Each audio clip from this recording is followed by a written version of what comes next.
there you are, you magnificent bastard. There he is. There he is. Yeah, exactly. What would we do without Bear? It's Bear. It's Bear. So, Hey, Craig. Hey, Craig.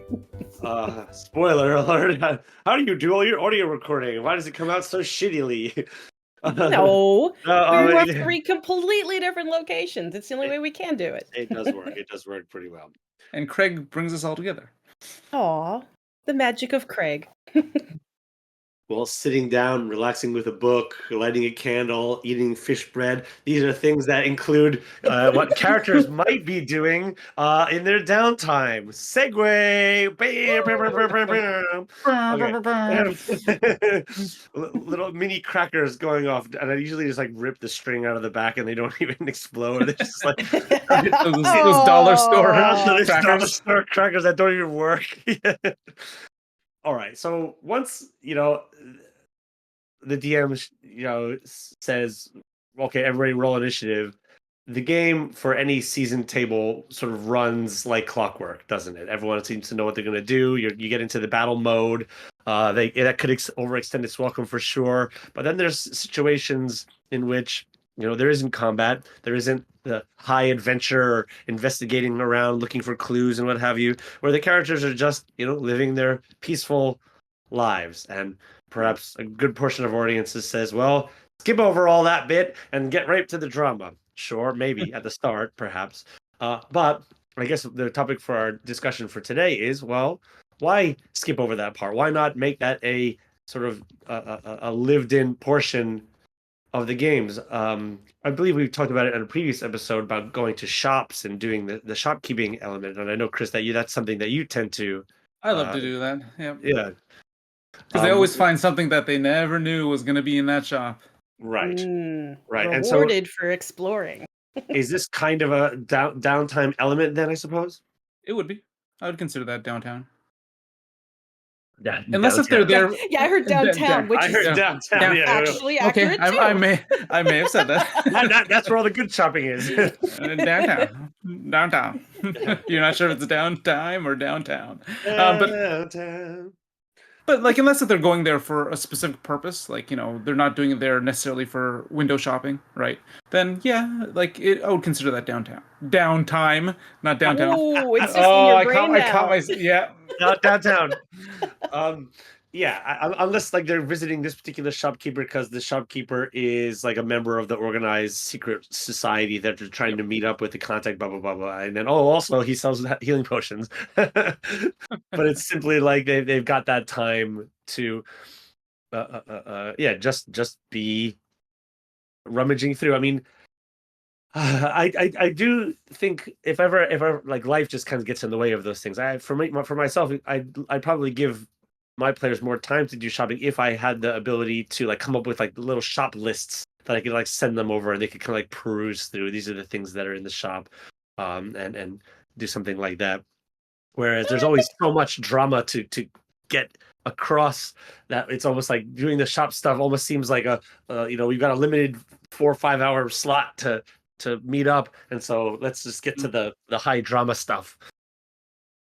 I think you've done a pretty good balance of like letting us decide when we're in a place that's worth having a little like, and I'm totally going to show my age, the Toys R Us shopping spree moment. And just like, what are you looking for? What do you hope to find here? And as long as it's kind of appropriate for the area, we tend to find something or something adjacent to it.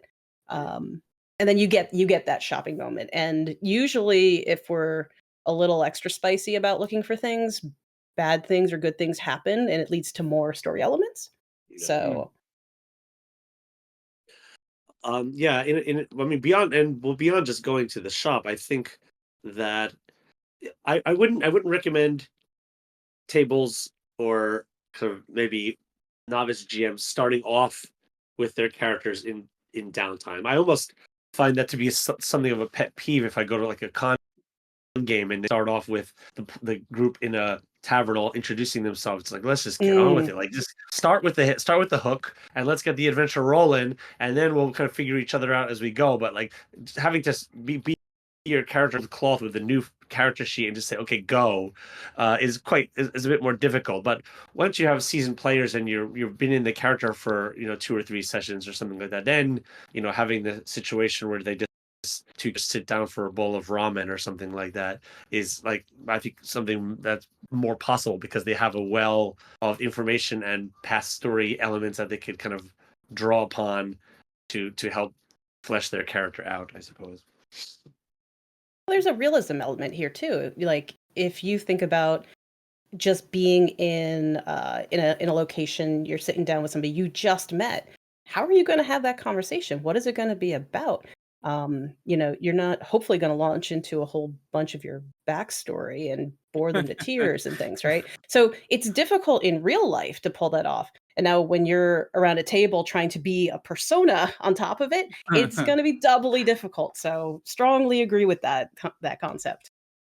Well, I often had them where the players already know each other beforehand. Like it's not like they're meeting for the first time, especially if it's like something you're doing like as like a one-off or a one-shot. Like there's not a lot. You only have a limited amount of time, so you don't want to. I think like for a longer campaign that might work, right? But I've started them off sometimes, starting with downtime, because like I want to see where their characters would be within the city. So I had made a city, and they were in their own places, but then they all had to kind of meet up later, and they all had like a mini battle with a pretty easy creature, but they all had them in different locations. So one person was at the vineyard, another person was in the middle of town, the other person was at the the holy citadel, right? So and then they all had their own, like one-on-one fights with a bad guy, and then they all kind of came together to like talk to each other and figure out what exactly is happening. So now, did you determine where they were going to be, or did they No. pick this ahead in I advance? said it's a Sunday morning. Where would you be? Okay, And one because I can person see was that like, working oh, both ways. yeah. But regardless of where they were going to be, they were going to have to fight something because this thing was happening all over town, right? So Interesting. So that's a good argument for starting in the downtime. But I think you have to be maybe there's a caveat of if you're new to DMing, that's going to be a really uphill climb unless you've done this a few times. yeah. And it was short. It was really short. It was kind of like, where are you? Give each person a quick scene, and then all of a sudden, bam, right into combat, really. So, downtime moments within a game session can also be used to, and we don't want to presume that the downtime is happening in an urban setting. The characters could be on the way to a place where they're out camping and in a non-hostile environment, so they're just out in nature, where you get a chance to use all of those sort of knowledge and charisma based stats to have them roll and either develop something or grow somehow, learn something about the natural environment, a type of flower, just as add a little bit of color to the scene that way. Yep. It could also be used as a if you're in between sessions, as a way to start back into a session. Okay, so your character had ended a big epic campaign. Now you're sort of in that break in between when you come back for a new session. Have them roll 3 various checks of the things that they would have done. Then based on whether or not they pass them or fail, and they can narrate what they did during that time, and use that as sort of a guide through the things that they did over the whatever 3-day period, 3 rolls or 3 weeks, 3 rolls, whatever, however you want to time it out, right? Yeah. There's sort of a difference between like a short downtime and a kind of like a long term or long duration downtime. Like I love the idea of like between adventures allowing the PCs or the players to explore what their characters really have been up to between the adventures, and then like you said, make them have those roles and see what funny antics come out of it as well. Well, and if you're using a system in which leveling up mechanics or the things that players get when they do level up is open, that could sort of help to, point their hand at the stuff that then they do level up, because that's the stuff that they've been doing essentially. Like you're using the bow in Skyrim. Well, now you're getting better at the bow. That's how you level up with a bow, by using a bow. Yeah. Yeah, it's They're it's always a bit jarring when suddenly they go up a level and now they're really great at climbing when they've never done it before. Mm. It's Yeah. really jarring as a player as well, because like, how do you like? I guess I hope other players are like this, but when I'm developing another skill for my character, I kind of spend the week between sessions getting into that, getting the knowledge. And if you didn't Mm. even have that time to feel like, oh, okay, I had this moment that gave me this skill, you kind of forget to go deeper into the character in that moment. And it's like, oh, okay, I'm just gonna roll climbing, like you said. And it doesn't mean anything. So, Mm. but those downtime moments where you're actually reflecting on them or explaining, oh, it was so terrifying but exhilarating, and those moments with your team members, that's going to really make you want to invest more in that trait, in that event that happened. I quite like the system that Call of Cthulhu has for leveling up, which is if your character has attempted a thing and failed, now that Mm. skill has the potential of leveling up in between sessions, essentially. Hmm. I've got a 10% climb. I rolled above that, I failed, or and now I haven't tried again, and now I've got that check mark. So at the end of the turn, I could roll, and if I roll above my 10%, well, now my climbing goes up because I've learned from my failure, and I've gotten a little bit better at climbing. Um, and then what makes it even more interesting is like someone who's like really good at climbing, like a professional climber who would have like maybe a 90% climb. So they're very unlikely to fall. Let's say they still do. So that must have been a major thing that happened, and to roll above a 90% to hit it. Well, now they may not level it up because this the situation they learned, or was just one of those careless misses? They would have to roll again above their within that margin of, it's harder to improve the better you get because the Mm. things you're Hmm. attempting are more difficult. So it's quite an elegant system that. I do remember I used to be a little bit like a little bit too strict about like leveling up. Like I used to demand to know what skills that they were putting their ranks in each level, and then I'd be Ooh. like kind of deciding, okay, I can see that one, yeah. And they had to almost like explain it why, and it was a little bit too much. I do admit, but I thought it was a good way to keep them on track. And then if they wanted to start something new, they'd have to kind of like seed it a little bit beforehand in that way. But yeah. Yeah, well, and to get back to like characters in downtime, I think we've got into sort of leveling up stuff there. Sorry about that, but yeah, I think it's definitely mutual, like anything in this sort of interactive medium. But the like if characters do walk into an environment, whatever it be, urban or otherwise, if the DM then sets up a situation where things are happening downtown, there's a guy who's doing the cup and balls trick, or there's a little vendor that's selling warm sweet potatoes or something like that, and you just set up various sort of nodes of interest that the characters can then go to. Well, then you've set up an opportunity either for adventure or for simply a little moment of like comic relief, or characters Release. sort of like build and release it to explore their character in other situations, I suppose. Yep, it does give that kind of opportunity because sometimes, like within battle and within like exploring and all, you can certainly learn more about the characters that way. But sometimes during these downtime situations, you get to see like another aspect, right? Like you'd mentioned. Yeah, and it's a lot more interesting than say the Marvel movies where it's like, okay, just get to the big exciting set pieces, and like stop trying to establish like Oh, emotion between. but like when they went to like Hawkeye's farm, I thought that was a great scene, right? Yeah. Hmm. All right, fair enough. Fair enough. Yeah. There's And then gold Nick Fury everywhere. shows up.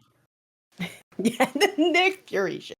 Well, and for tables that skip over downtime for the sake of like, and of course you're going to have to weigh what your table wants. If you have got a table full of murder hobos, well then get right to the hobo murdering, and Find that bridge. and stick with it. Yeah. until their bloodlust has been satisfied.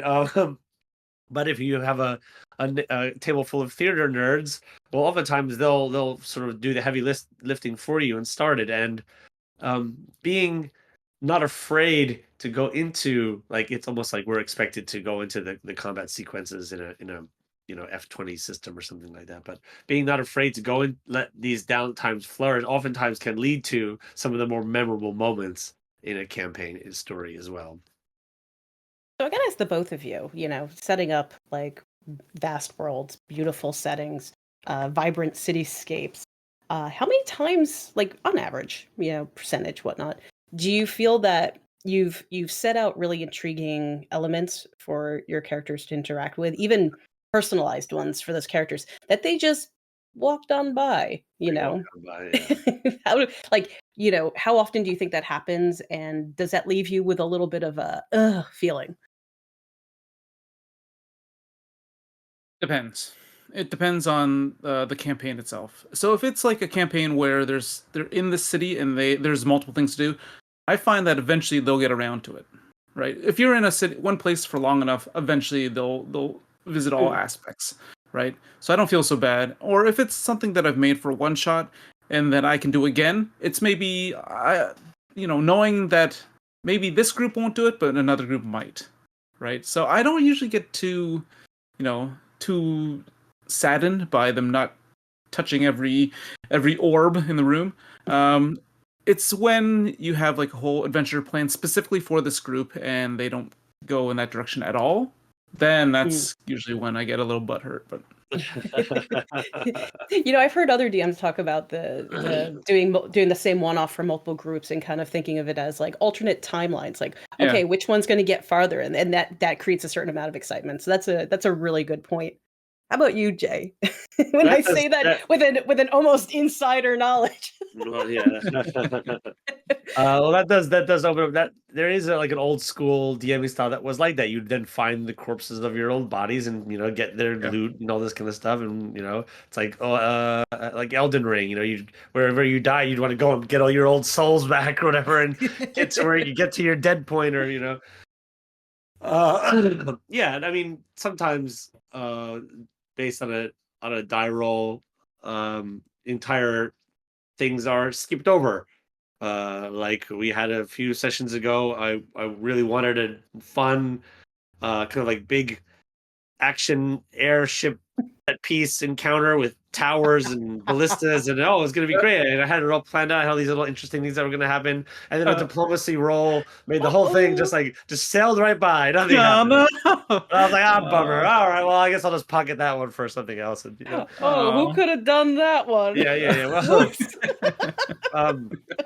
that's never a big deal, really. I think as a GM, the most interesting moments often are when like I can sit back and don't really have to do anything anymore, because like the whole scenario has been set up and the world's been set up, and the characters are off discussing, and then when everyone is in character and talking, then I could just kind of like roll back and like just watch it happen.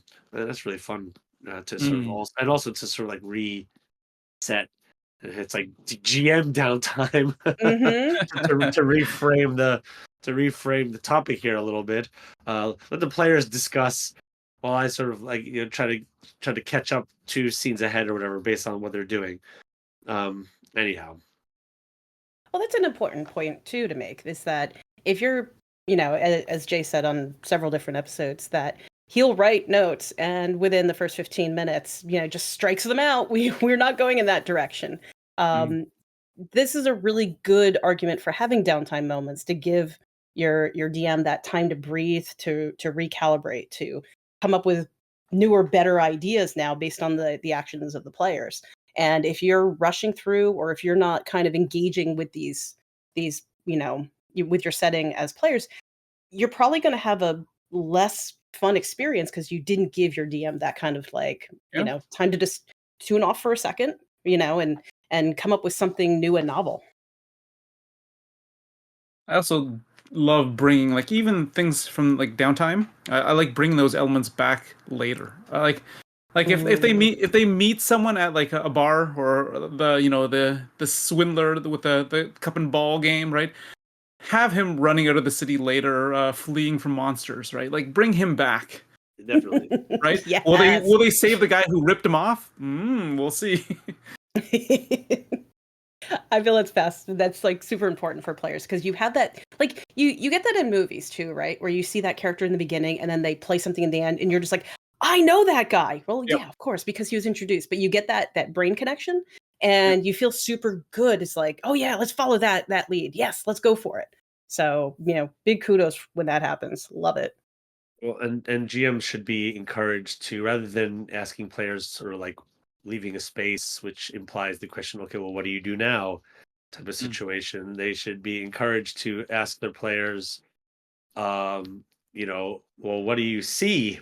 Or, other prompts that sort of get them to engage, like what do you smell? What do you hear? What interests you in this area?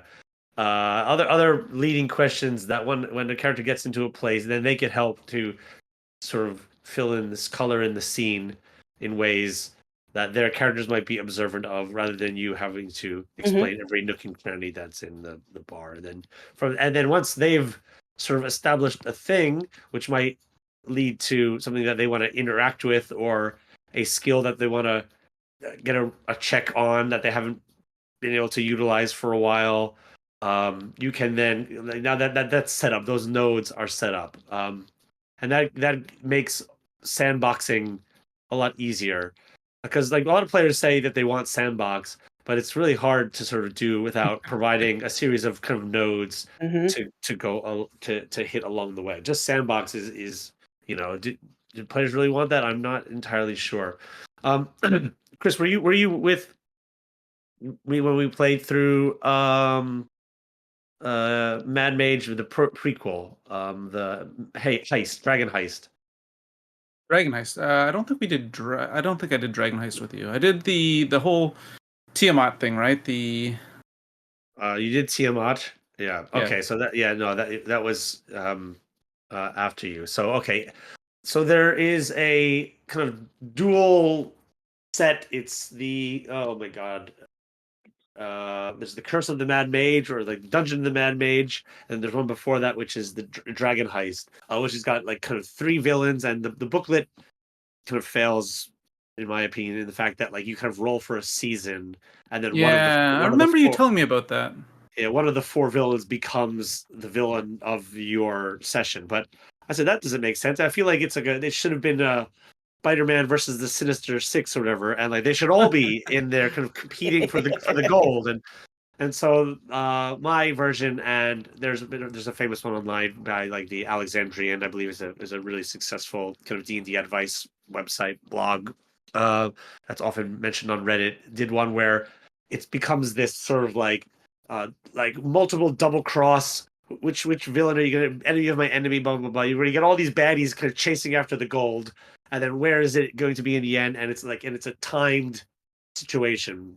So the way I did it, and this is still kind of, in my opinion, kind of connected to Downtime, because while there's an adventure happening in the background, there are like the dead ends that lead to kind of like these sort of quote unquote like downtime moments where there's like, it's just like red herrings and all this kind of stuff. So they had a map of the whole city of Waterdeep, and they had all these little points of interest. There's like 25 of them that I kind of drew all over the map, and like they can go here, here, here, here, here, here, here. I mean, a little newspaper that they got every session that was like that week's events and stuff like that, that had little clues as to things that might be happening in certain locations that were tying into like the 3 of the villains like objectives that they were doing, kind of deeply buried into it. But then also like a lot of just stuff that like seemed interesting but would have led to like other adventures that were not connected to the main plot of finding this hidden stash, as it were. And so like I told them, well, they've got like X number of days, which is how many places that they could visit before one of the other factions is going to find it before them. And they've got, now they got to really make some kind of key decisions as to where they go and what they do and blah blah blah blah blah blah. And so that becomes interesting, I think. Did this happen after you finished the Sherlock Holmes game? It's very much similar to the Sherlock Holmes idea. Yeah, exactly. I think it was happening around the same time. Yeah, Because that game is fabulous. it is amazing. It's amazing. Yeah. This is Sherlock Holmes Consulting Detective, a very great board game. Oh, such a good game. Yeah, but so to tie that into situations where there's not maybe like a sort of Damocles hanging over the head about like, you got to do these, if you want to sort of win, quote unquote, you've got to find the gold in X number of turns. You simply give the players a series of things that like the playground that they could do. I think the Witchlight in the that carnival one. I forget what it is. I'll put it in the comments. Witchlight something. Yes. Yeah, where it begins with like a magic festival, and you've got like the merry-go-round and the Ferris wheel and the dart game and all these little things that players can be like, "Ooh, what am I gonna do? Which one interests me?" Is like I want to be the barbarian, throw my axe at the dart game, destroy the whole balloon, backdrop or whatever. I mean, like just giving all those options makes the downtime easier, I think. Well, the thing is, though, people like games within games, right? Yes, have them go to a casino and have them bet money, their gold on something, right?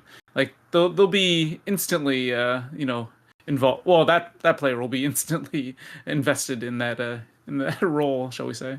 Well, and then actually play like a hand of poker. I would argue, and then what you can do to make it even more interesting is like if the character has like a sleight of hand ability, they're able to like switch out, like break the real world poker rules, and therefore like shuffle through the deck, grab 5 more, put 1 more card on the deck, thus increasing their chances. So there's just like this meta element of it, which I think could be really fun. Now, one thing I must say about like downtime is, often when I do downtime, I usually do it with purpose, though. Like there's usually, I have in my head a reason why we should be doing this, and it could be to learn something, to add to the world, right?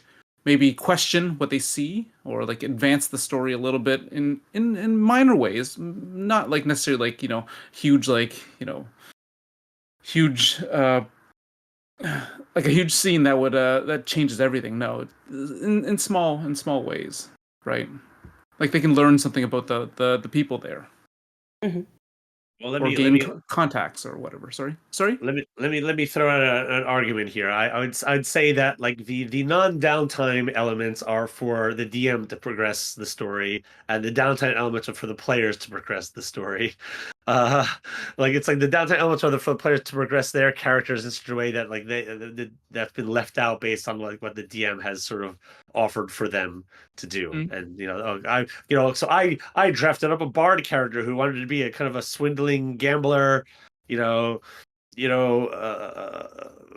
charisma man or whatever, and then the whole adventure has been taking place in like marshes and woods. Well, in the downtime I get to explain like what my character did, and that gives him a reason why he has a few extra gold coins, because he or less because he burnt all the money away and all this kind of stuff that adds drama later.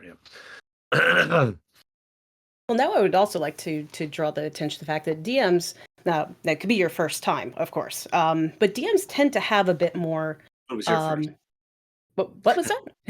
Never mind. I didn't catch that either. I said, when was your first time? When was your first? Oh boy.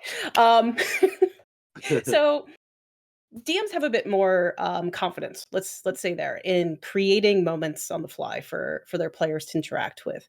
Players, though, may be a little bit more reticent, unexperienced with creating moments for themselves. So I'd love to hear examples in your own games, or little bits, little crumbs that you left that really helped players kind of reach those moments of progress. Well, that's what I was arguing for with the whole like give them the nodes, the points of interest that they can visit, or like a little a bit of realia, a menu, a newspaper of events, something that they could kind of like read through and then kind of read out to the group, a la escape room style, hidden information, this kind of thing. But that's getting into adventure proper. But it doesn't necessarily have to be adventure proper. It can just be kind of periphery stuff. So yeah, like giving points of interest out there, dangle strings. So they pull on. In terms players, of like players are cats. in terms of getting like players to come out of their shells as well, I find that NPCs tend to help a lot. right? Mm, NPCs can ask those questions that like the DM is maybe asking, like, "Hey, what's in it for you?" Right? Like that kind of thing, right? And they nice. can get their players to explain or to talk or avoid explaining, right?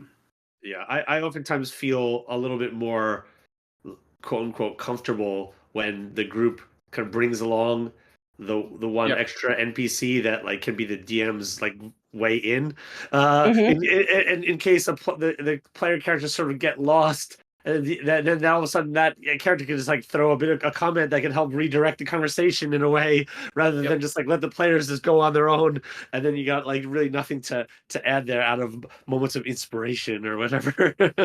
Guides are fantastic to bring Yeah, along. guides are great to bring along. Yeah, yeah, yeah. They can talk about what the surrounding areas, sometimes some players will key into like different things. I like having like some of my NPCs always have like a rope. They always bring a rope with them, and they rope off the area so that snakes won't cross over the rope. I throw my rope down. Well, Is yeah, Yeah, that the a rope. thing? Is that really I a don't know. thing? I don't know. I think I heard that in True Grit, and then I just accepted it as fact. I love it. Even if it's not true, it's like such great little lore bit for your world. And I'd love it for like if you do find out that snakes don't cross the rope, like, oh, your group's gonna get snakes, aren't they? The, the, the whole I throw my rope down. Okay, your rope is down there now. Like it like never gets old to me. No, I Nope. mean I tie it off onto something and then throw the rope down. No, you just threw the whole bundle of the cord of rope. Just there it goes. Wow, wait, what? How long ago did that happen? And it still comes up. It still comes up. It's amazing, amazing. Okay, well, on that note, let's take a quick break, you guys, and we'll be back with the second half of our conversation.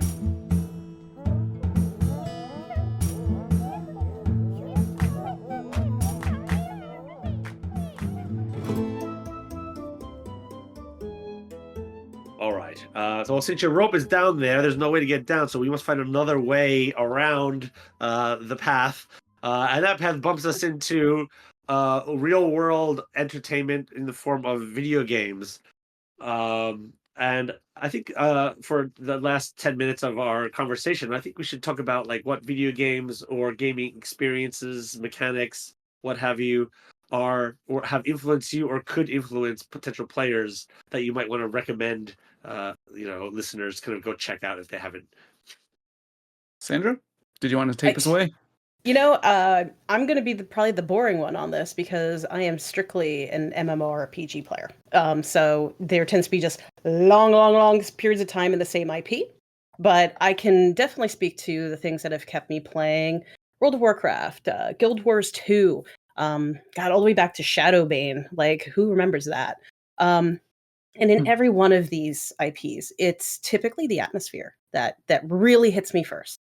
A really good example that anybody who's played WoW will remember in Wrath is stepping off in Howling Fjord and then seeing the aurora. Like to see something like that in a game, just the aurora up in the sky the entire time, it was like, wow, this is an entirely new part of this world. And that, like, I couldn't stop looking up. I just couldn't stop looking up. Yep. And similarly, you get into these like snowy areas and it's so desolate. Like the terrain starts telling a story for you if you just stand there and listen. So that carries over to me for TTRPG so clearly. If the campaign has really established, or the land wherever we're in, if I can hear the people in the streets or I can hear the wind blowing through the sand dunes, you have me. I'm 100% going to help collaborate with this storytelling. You like that Right beyond immersive that, element. yeah. Beyond that, it's going to be basically the long-term storytelling. So games have to hold me. Like you got me for a couple. Let's say you got me probably about 10 hours of gameplay if you really lock down the atmosphere. But if you don't have the story now to pull me forward, to really invest me in reading the quests, or listening to all the people in the tavern and all that, I'm gonna drop off. And that's something that tends to happen to me in single player games a lot. Is I feel like the story dies somewhere within the 10, 12 hours, and I'll not go back one day. So I love and playing MMORPGs, there's a social element, and I love the social element of playing with other people. So those are the two biggies for me. If you capture that in your campaign, you've caught me there too. Certainly, like setting inspiration is a huge one, especially from video games. Sorry, Absolutely. Yeah, no, I think if I was getting into MMOs, I'd probably want to like role play as my character. But the stuff that I see online is oftentimes people just like kind of number crunching and, talking about other stuff while they're playing their character. If people are in their character, then I'd really like it. Yeah. Let me introduce you to Moonguard. Okay. Yeah, it's there. You just hear more of the min-maxing theory crafters, a lot more than that. But there's a massive world of that. I was huge into Final Fantasy 11, and there were times when I would sit and just talk with someone, like kind of in character for like hours. Yes. I mean, yeah, like, the Final Fantasy games, like the Witcher games, the Obsidian, the Skyrim series, and all this kind of Morrowind. I mean, these are deep wells of great, interesting gameplay that's out there, like Fallout, even the early Bethesda stuff, Elden Ring. Sandra, when you mentioned seeing the Aurora, I thought about seeing like the Erd Tree out in the background. Even though, my gracious, like for me, following the story of Elden Ring was a bit of like I couldn't without watching some YouTube videos after the fact. And even then, I kind of found it to be a bit muddled as storytelling. But tonally, the game kind of sets this world where like everything sort of like happened after the fact. It's sort of like that parody game of Myst that came out. I believe it was called Pissed, where it's just like where you show up on the island and everything's trashed and because of all the people that have been through. Really fascinating kind of stuff. But to stick with MMOs for a second, like, is there anything else like on a kind of mechanical level that you would find fun as an element in a TRPG? I suppose D&D 4th edition kind of tried that model out to spectacular failure, where like you've got a series of cards that are all your kind of skills that you just like you use them with like pressing like whatever function 1 or whatever, and that's like my fireball or something like that. I'm gonna say it's camaraderie. Camaraderie is huge. Why play an MMORPG if you're not playing with other people and pushing the limits? And like I'm arguing as a raid leader, right? I love raiding. I don't, I don't run a hardcore guild, but we still achieve, anybody who plays World of Warcraft would know AOTC, which is just every raid tier there's an advanced achievement for beating the bosses on a hard difficulty. AOTC. Yeah, AOTC. But the same thing has to be there in TTRPG. Like I need to feel like the rest of my team, my party, is doing their best at all times as well. Otherwise, I'm gonna lose interest again, right? So it's a huge component, is being on a team that I'm matched with. So it's super important that like if you're joining a table of beginners, you might feel a little bit out of place. And if you're a beginner being forced into an upper level table, that can feel awkward. So I would definitely advocate to find your place that feels comfortable in both spheres of gaming. In terms of game mechanics, in Final Fantasy 11, there was like this whole thing with chaining attacks to create specific effects, and I love that idea. But I've never really been able to find a way to implement something exactly like that. Where if someone does this weapon skill and then this weapon skill and then does a fireball, it creates an additional damage effect. Oh, I love that kind of stuff. But that would be so interesting.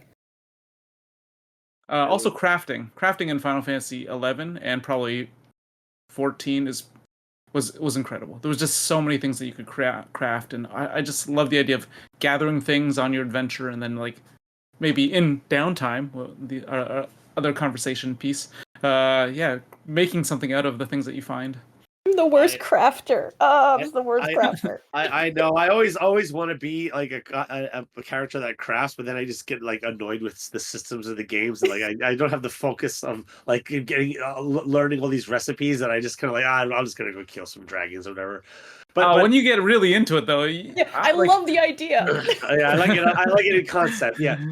So Chris, to your trading idea, I think something that this just kind of came to my mind when you were talking about that you might want to implement, which might be quite interesting, is you each character develops a kind of series of chains that is like a series of sort of uh like recipes that can like trigger a bigger ability, right? Mm. And that could be indicated by simply a dice phase. Like, okay, so you would need a D8, a D12, and a D6 in that order, Okay, or a that's kind of D4 neat. or three D4s, right?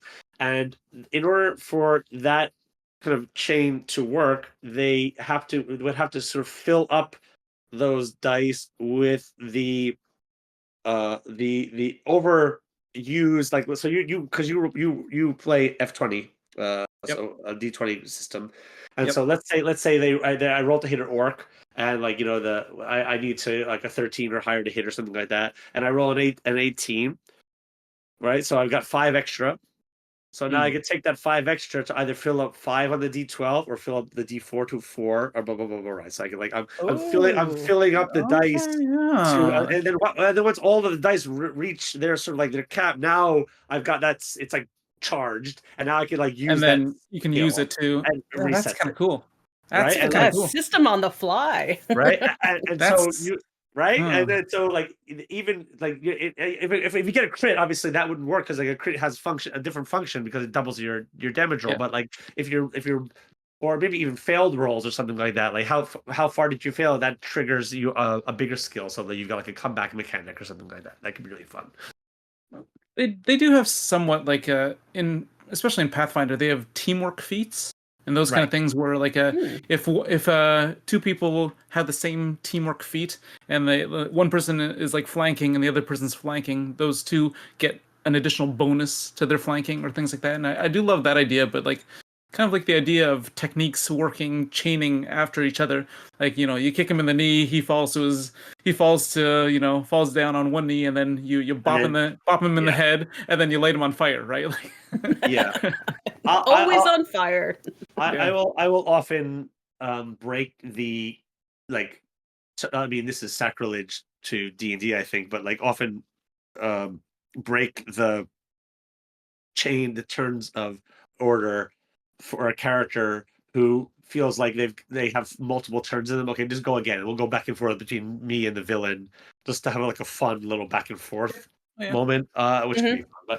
But to get back to video games, I think I'm just gonna kind of shout out a bunch of games that I've played that I kind of have on my list here that Okay. for me kind of like, ooh, I want to try to add some element of that into my game. And tried to stay away from games like the Witcher and Baldur's Gate 3 and all this kind of stuff, because I mean they're obvious answers. And I think my first pick is probably an obvious answer, which is the Banner Saga. Though it's an indie game, people who know games will know it. It's sort of like an Oregon Trail meets a like turn-based strategy game. But there's some really interesting story elements that happen. It gets very, very sad. It's very dark. It's got a unique kind of world. I don't want to say more about it, but just say like players that are looking for some maybe inspiration to kind of like restart and revitalize their campaigns in certain ways might want to play that. Um, Another game that I played is a game called Barrow Trauma, which is just absolute chaos. I wouldn't recommend playing it solo. It's best played with a group of people where you simply just kind of go on missions and you've got a submarine and you just kind of go deeper and deeper into the depths, and chaos ensues because you're playing these characters that have you can, one arm is independent to the other arm, and they kind of like they walk a little bit janky, like, but the submarine is like, it's almost, it feels like you're working like an actual submarine, and like all these like you got water breach, and you gotta it's just the teamwork and the chaos that happens. It's like I'd love to build a campaign just around like players being in a submarine where they can go out and explore into the water and blah blah blah blah blah. Mm. Oh. And then going through my Steam store, the and this was a weird pick. I wasn't going to pick it, but then in the last minute I said, yeah, I'm going to choose it because it will probably be a spectacular failure as a game, but as an RPG game, but like it would be worth trying. And that's a game called the Stanley Parable. Oh Uh, my gracious. yeah, all right. So you know what I'm talking about, Sandra. Do you know Yep. this game by any No, chance? I Yeah? don't. I'd love an Oh. explanation. Okay. We should film you playing it. Yeah, Oh. definitely. As like bonus content on the YouTube channel or something like that. Seriously, Don't we look it really up. should. Don't look it up. Yeah. I'll just I know what you mean. I'll give you the first encounter of the game. You wake up. You're a unnamed protagonist in like a very Severance based though the game came out way before the TV show Severance. It's just like a gray office space in front of a computer. And the narrator says, like, Stanley arose from his computer and wanted to go to the break room. And then so as you, like, being a gamer, you're in one room, so you leave out to the door, and then you walk into a room where there's two doors. There's a door on the left, and there's a door on the right. And it's just like the narrator then says, yeah, Stanley, looking to get to the break room, entered the door on his left. And then, like, you're just there as the gamer, and you're like, "Well, I'm just gonna go through the door on the right," obviously. But then the narrator then says, he's like, perhaps Stanley was like sleepy from working too hard at his work and didn't realize that the break room was through the door on the left, and like, and so the whole game then becomes like you kind of trying to like break the narrator of the game, who is like trying to make you play a certain type of game. Which is it's very fascinating, and then it goes places. It goes places. Oh wow! Yeah. Okay, places you were not expecting. Yeah. You were not, and that's all that needs to be said about it, because it's so fascinating. It's well worth playing. It's a short game, but it's kind of a mess. No, it's not. It doesn't have to be. It sounds. It doesn't have to be. It doesn't have to be a short game. You're right. So those are just some of my quick shout outs. How about you, Chris? All right. I'm a huge fan of fighting games. Like, I love me some fighting games. Like, I'm not very good at Tekken, but I love Street Fighter. I love Guilty Gear. I love Soul Calibur. Some of the Mortal Kombat stuff. Soul Calibur is an amazing game. I have to give you that. Yeah. Have you have you seen some of the funny like fatalities of the Mortal Kombat? Some of the oh my god, they're getting a little ridiculous now. Yeah. But I find that Street Fighter and like fighting game characters are great to create interesting enemies. Right. You can use them to kind of like when you have like an enemy that can like teleport short distances, breathe fire, and stretch, like Dalsim, your characters, your players really won't know what to do, and it's kind of for them to figure out how to beat this guy, right? Right. Well, that's fun. Yeah, I could totally see that working. Or unless they've played the same games as you, and they're like, but the thing is, yeah, pull a spine out. You don't call him Dalsim, right? Yeah. That's the real tip here. Or like a huge guy that does pile drivers, right? Like he'll just grab you and just pile drive you to hell, right? Oof. Like, imagine being in a battle and somebody does that. Like you're just like facing off against somebody, and he just grabs you by the throat and bam, you're done. Like, you stab him in the side and he's still stabbed, and he grabs you and then just like starts rolling around with you, and you're like, "Ooh, who is this guy?" Right?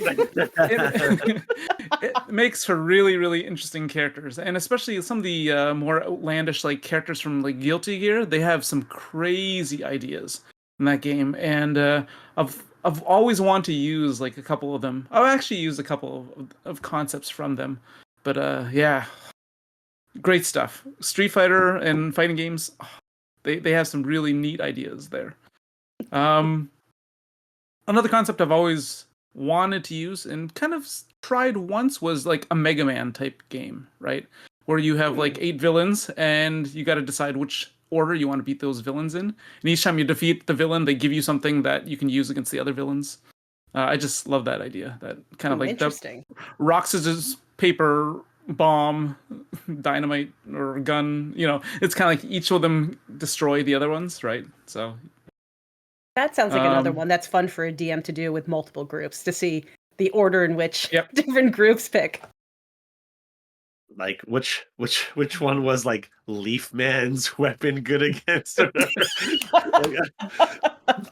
Hey, Leaf Man was great against Bubble Man, I think. Was I do believe. it Bubble Man? Yeah, but it was a good way. It was a kind of terrible one, but it was like when you had the right woman against the right boss, you would just destroy them, Yeah. right? Yeah. So the idea is like figuring that kind of stuff out. Well, all right, you two. I think this is a topic that we can have an extended discussion on at a later period. But until then, thank you very much for joining us, listeners. We'll see you next time. Ciao. Bye. Bye.